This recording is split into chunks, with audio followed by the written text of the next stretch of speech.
You ask Tiger to solve. This deals with linear equations with one unknown. The final result is q equals -9. Let's solve it step by step.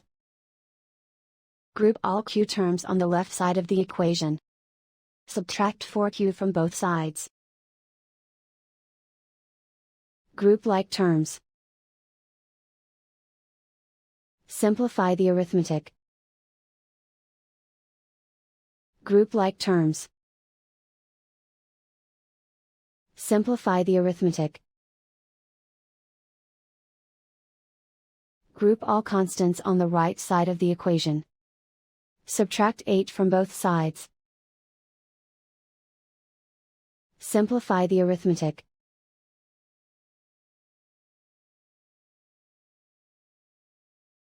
Isolate the q.